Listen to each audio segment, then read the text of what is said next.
किसी ने बड़े कमाल की बात कही है कि अगर आवाज़ ऊंची हो तो कुछ लोग सुनते हैं, लेकिन अगर बात ऊंची हो तो सारी दुनिया सुनती है। दोस्तों, ये कहानी है 24 साल के एक लड़के की जो एक सेठ के यहाँ पे नौकरी किया करता था। ज़्यादा पैसे वो कमाता नहीं था, ज़िंदगी से थोड़ा परेशान रहता था और हमेशा ऊपर वाले से यही सवाल पूछता था कि ऐ भगवान, तूने मेरी ज़िंदगी में इतनी परेशानियाँ क्यों दी हैं। हर रोज़ की तरह वो एक दिन अपने घर पे शाम को वापस आता है काम से। नहा धो करके वो किचन में जाता है, अपने लिए 4 रोटियां बनाता है और खाना निकाल करके रख लेता है। कुछ देर के लिए वो बालकनी की तरफ जाता है और जब वापस आता है तो देखता है कि उन 4 रोटियों में से एक रोटी गायब थी। वो इस बात को इग्नोर करता है, खाना खाता है, सो जाता है। अगले दिन काम पर जाता है, शाम को वापस आता है, फिर से यही चीज़ उसके साथ दोहराई जाती है। वो 4 रोटियां बना करके रखता है, बालकनी की तरफ जाता है और जब वापस आता है तो देखता है सिर्फ 3 ही रोटियां बची हैं, वहाँ पे एक रोटी गायब हो चुकी है।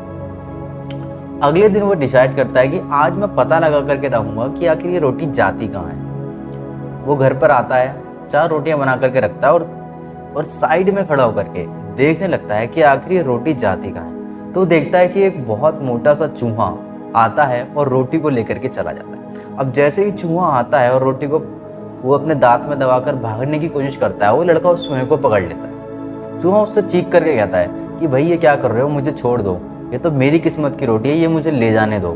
वो लड़का चूहे से कहता है कि भाई अगर तू इस रोटी को ले जाएगा तो मैं क्या खाऊंगा। पूरे दिन की मेहनत के बाद में मैं सुकून से 4 रोटी खाना चाहता हूँ और तू भी उसमें से एक रोटी लेकर के जा रहा है। मैं बहुत परेशान हूँ अपनी ज़िंदगी से, मेरे पे वैसे ही पैसे नहीं हैं और तू ये क्यों लेके जा रहा है। तो लड़का उससे कहता है कि अगर तुम अपनी ज़िंदगी से इतने परेशान हो तो तुम्हारे सारे सवालों के जवाब, तुम्हारी सारी परेशानियों का हल सिर्फ एक ही इंसान तुम्हें दे सकता है। तो वो लड़का उससे पूछता है कौन है वो। तो चूहा उससे कहता है कि गौतम बुद्ध के पास तुम्हें जाना चाहिए, गौतम बुद्ध तुम्हारी सारी समस्याओं का हल तुम्हें दे देंगे। लड़का चूहे की बात से एग्री होता है। अगले दिन सेठ से छुट्टी लेकर के गौतम बुद्ध की तलाश में निकल जाता है। रास्ते में जाता है, जाते जाते रात हो जाती है। ठहरने के लिए जगह ढूंढता है तो एक बड़ी सी हवेली उसे दिखती है। हवेली का दरवाज़ा खटखटाता है, अंदर से मालकिन निकल करके आती है। उन्हें बताता है वो कि ऐसे ऐसे मैं गौतम बुद्ध से मिलने जा रहा हूँ और एक रात हो चुकी है, तो अब मुझे एक रात के लिए आपके यहाँ पे ठहरना। मालकिन अच्छे दिल की होती है, उसे घर के अंदर ले जाती है, उसे भोजन कराती है और उसे फिर पूछती है कि तुम गौतम बुद्ध के पास क्यों जा रहे हो। गौतम बुद्ध बहुत ही महान इंसान है और तुम बहुत अच्छी जगह जा रहे हो, पर तुम उनसे पूछोगे क्या। तो वो बताता है कि जी ऐसे ऐसे मेरी ज़िंदगी में ये सब परेशानियां हैं और यही मैं उनसे पूछने वाला हूँ। तो मालकिन कहती है कि बेटा मेरा भी एक सवाल उनसे तुम पूछते हुए आना। और वो अपना सवाल बताते बताते रोने लग जाती है। उनका सवाल ये होता है कि मेरी एक 20 साल की बेटी है जो कि पिछले 20 सालों से एक लफ्ज़ भी नहीं बोली। तुम गौतम बुद्ध से बस इतना पूछ लेना कि ये लड़की कब बोलेगी। और ये बताते बताते उनकी आंखों में आंसू आ जाते हैं। वो लड़का कहता है कि आप बिल्कुल भी टेंशन ना लें, मैं आपका सवाल ज़रूर पूछ करके आऊँ। सुबह होती है, लड़का वहाँ से रवाना हो जाता है। रास्ते में जाते वक्त उसे एक पहाड़ी दिखती है, बहुत बड़ी पहाड़ी होती है और बहुत बर्फ़ वहाँ पर गिर रही होती है और वो पहाड़ी उसे पार करके जानी होती है।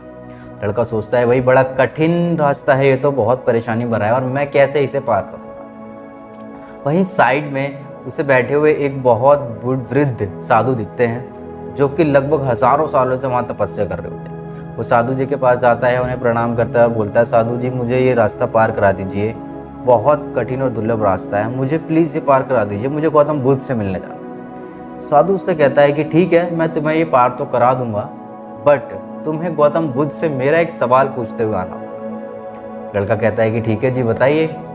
तो साधु कहता है कि बेटा मैं पिछले 1000 साल से यहाँ पर तपस्या कर रहा हूँ, तुम गौतम बुद्ध से बस इतना पूछ लेना कि मुझे मुक्ति कब मिलेगी और मैं स्वर्ग में कब जाऊँगा। मैं स्वर्ग में जाने के लिए पिछले 1000 सालों से यहाँ तपस्या कर रहा हूँ। वो लड़का कहता है कि ठीक है जी, मैं आपका सवाल बिल्कुल पूछते हुए आऊँगा। वो जादूगर अपनी छड़ी घुमाता है और 2 मिनट में वो जो रास्ता होता है पहाड़ों वाला, वो लड़का पार करके आ जाता है।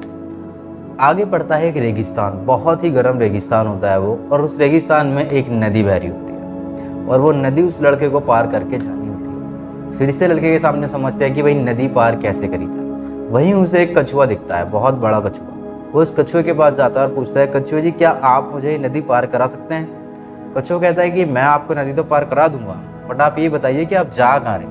तो कहता है कि जी मैं तो गौतम बुद्ध के पास जा रहा हूँ अपने कुछ सवालों के जवाब पाने के लिए। तो कछुआ कहता है जी बहुत ही अच्छी जगह जा रहे हो आप तो, आप मेरा एक सवाल गौतम मुझसे पूछते हुए आना, मैं आपको रास्ता पार करा दूँगा। तो लड़का कहता है कि ठीक है जी आप भी बताइए।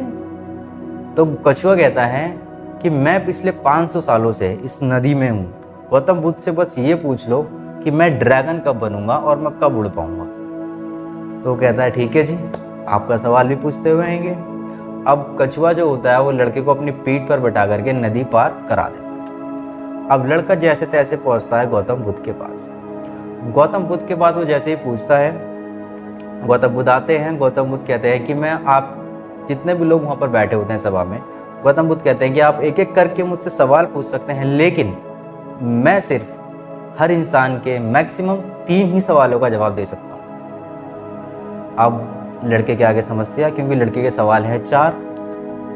अब लड़का सोचने लगता है। सबसे पहले उसे उस मालकिन का ख्याल आता है कि भाई मालकिन ने मुझे अपने घर में जगह दी और उनकी जो बेटी है वो 20 साल से बोल नहीं पा रही है। उनका सवाल, उनकी समस्या तो बहुत बड़ी है, उनका सवाल तो पूछना ही पूछना। फिर उसे ख्याल आता है वो जादूगर का जिसने उसे पहाड़ पार कराया था। तो जादूगर का सब ख्याल आता है तो वो सोचता है यार वो जादूगर वहाँ पे 1000 सालों से तपस्या कर रहा है और वो स्वर्ग में जाना चाहता है। 1000 साल बहुत होते हैं, उसका सवाल भी ज़रूरी है। फिर उसे उस कछुए का ध्यान आता है कि कछुआ तो यार 500 सालों से इस नदी में पड़ा हुआ है, सवाल तो उसका भी ज़रूरी है। फिर वो अपना ख्याल करता है, कहता है कि मेरा क्या है, मैं नौकरी तो कर ही रहा हूँ, दाल रोटी मेरी चल ही रही है, कुछ और करूँगा, बदलूँगा कुछ और अपनी ज़िंदगी में कुछ अच्छा करूँगा। इन तीनों लोगों के सवाल में पूछ लेता। लड़का गौतम बुद्ध के पास पहुंचता है। पहले वो इस मालकिन का सवाल पूछता है कि ऐसे ऐसे एक मालकिन है जिनके घर में मैं रुका था, उनकी 20 साल की बेटी है और वो 20 साल से एक लफ्ज़ तक नहीं बोली है, वो कब बोलेगी महाराज, आप मुझे बता दीजिए। गौतम बुद्ध कहते हैं कि जिस दिन उस लड़की की शादी हो जाएगी उसी दिन वो लड़की बोलने लगेगी। लड़का अपना दूसरा सवाल पूछता है कि महाराज पहाड़ियों पर एक साधु महाराज, एक जादूगर हैं जो कि 1000 सालों से तपस्या कर रहे हैं और स्वर्ग में जाना चाहते हैं, वो स्वर्ग कब जाएंगे? गौतम बुद्ध कहते हैं कि जिस दिन वो जादूगर अपनी छड़ी छोड़ देगा उस दिन वो स्वर्ग चला जाएगा। फिर लड़का तीसरा सवाल पूछता है कछुए का कि ऐसे ऐसे एक कछुआ इस नदी में 500 सालों से है, वो ड्रैगन बनना चाहता है, गौतम बुद्ध वो ड्रैगन कब बनेगा? गौतम बुद्ध कहते हैं कि जिस दिन वो कछुआ अपना कवच उतार देगा उस दिन वो ड्रैगन बन जाएगा। लड़का तीनों सवालों के जवाब लेता है, गौतम बुद्ध को प्रणाम करता है और वापस आता है। नदी पड़ती है सबसे पहले, नदी में कछुआ होता है। कछुआ बोलता है कि भाई क्या आपने मेरा जवाब पूछा? लड़का कहता है जी हाँ, जिस दिन आप अपना कवच उतार देंगे उस दिन आप ड्रैगन बन जाएंगे। कछुआ कहता है लीजिए अभी उतार देते हैं। कछुआ अपना कवच उतारता है और कवच में से सारे मोती मोती बिखरते हैं। कछुआ कहता है कि मैं तो ड्रैगन बन गया, मैं इन मोतियों को क्या करूँगा, एक काम करो ये सारे मोती तू भर। लड़का सारे मोती लेता है और आगे बढ़ जाता है। अब पहुँचता है वो जादूगर के पास। जादूगर से वो कहता है कि जादूगर जी, जिस दिन आप अपनी छड़ी छोड़ देंगे उस दिन आप स्वर्ग चले जाएंगे। जादूगर कहता है ठीक है जी अभी छोड़ देते हैं। वो जादूगर अपनी छड़ी उस लड़के को देता है और वहाँ से स्वर्ग की ओर चला जाता है। अब लड़के के पास मोती ही मोती हो गए हैं और एक जादू की छड़ी भी हो चुकी है, उसके पास अब ताकत भी है और पैसा भी। आगे बढ़ता है वो इस मालकिन के यहाँ पहुँचता है और मालकिन से कहता है कि जिस दिन आपकी लड़की की शादी हो जाएगी, गौतम बुद्ध ने ऐसा कहा है, उस दिन वो बोलने लगेगी। तो मालकिन कहती है ठीक है जी, शुभ काम में देरी कैसी, दूल्हा तो मेरे सामने ही खड़ा है। तो वो मालकिन उस लड़के की शादी अपनी बेटी से करा देती है। वो अपनी बेटी को बुलाती है, लड़का लड़की को देखता है और लड़की लड़के को देखती है। दोनों एक दूसरे को पसंद करते हैं और शादी कर लेते हैं। और शादी होते ही वो लड़की बोलती है कि अरे आप तो वही है ना जो उस दिन हमारे घर पे आके रुके थे रात में। ज़िंदगी में पहली बार वो लड़की बोलती है। इस तरह उन तीनों की समस्या सॉल्व हो जाती हैं और उस लड़के की भी समस्या अब सॉल्व हो चुकी होती है।